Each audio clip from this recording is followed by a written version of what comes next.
So, ayan mga mima, nababasa ko yung mga comments and hindi pa ako makapag-reply sa mga comments kasi nga may sakit si baby. So, ayan na nga mga mima, ang daming nakarelate na si baby is hindi talaga nainom sa bote. Ang hirap pa inumin, as in ang hirap pa inumin. So, ayan, napilit ko siya dito sa bote na to. Pero, ang nauubos lang niya is around 1 to 2 ounces lang yung nauubos niya. And sa isang araw is mga hanggang 2 dede lang. After noon, wala na, ayaw na talaga. So, dito mga mima is ayan. O, ganito yung ano niya, yung chupon niya, o, di ba, malambot. So, yun nga, hindi siya sanay sa bote, pero ayun, napilit ko siya. And, pag gutom na talaga siya. Pero pag kakakain lang niya, or mga ilang oras pa lang nakakakain niya, tapos pag bibigyan ko siya ng dede, hindi siya, ayaw niya. So, yung gutom na siya, yun, talagang mapapadede ko siya nang walang reklamo.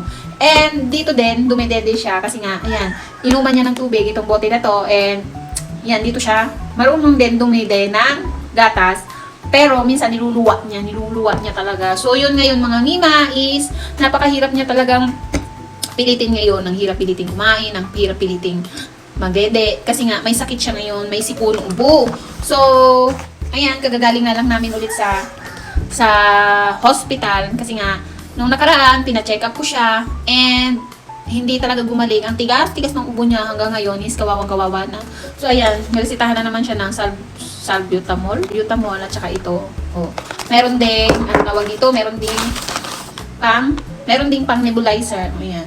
Kasi nga masyado madami na yung plema niya. And syempre pag baby, di ba, hindi naman talaga niluluwa ng baby yung plema. So, yun, para matanggal lang yung kanyang plema. So ngayon is naghahanap nga kami ng nebulizer kasi nga wala naman kami nebulizer.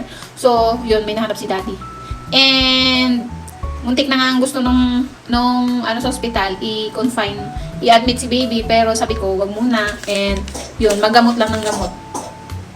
Diba, ang tigas ng ubo niya sa umaga hanggang tanghali or hapon. So, lalo sa gabi, hirap na siyang matulog.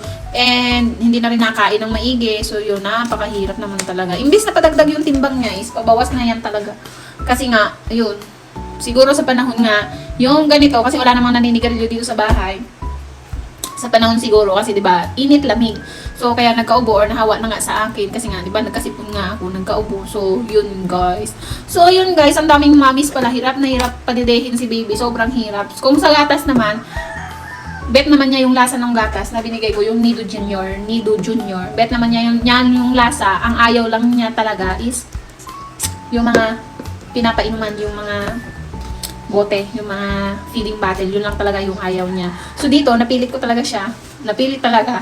And ngayon, okay lang sa kanya na ilagay sa bibig niya, ganyan, dededehin niya. Pag gutom na gutom siya, pero pag feeling niya may laman naman yung tiyan niya, ayaw niya, hindi mo siya mapipilit magwawala. So eto, pinapadaan namin sa, halimbawa, kakain, and yan, may gatas na laman.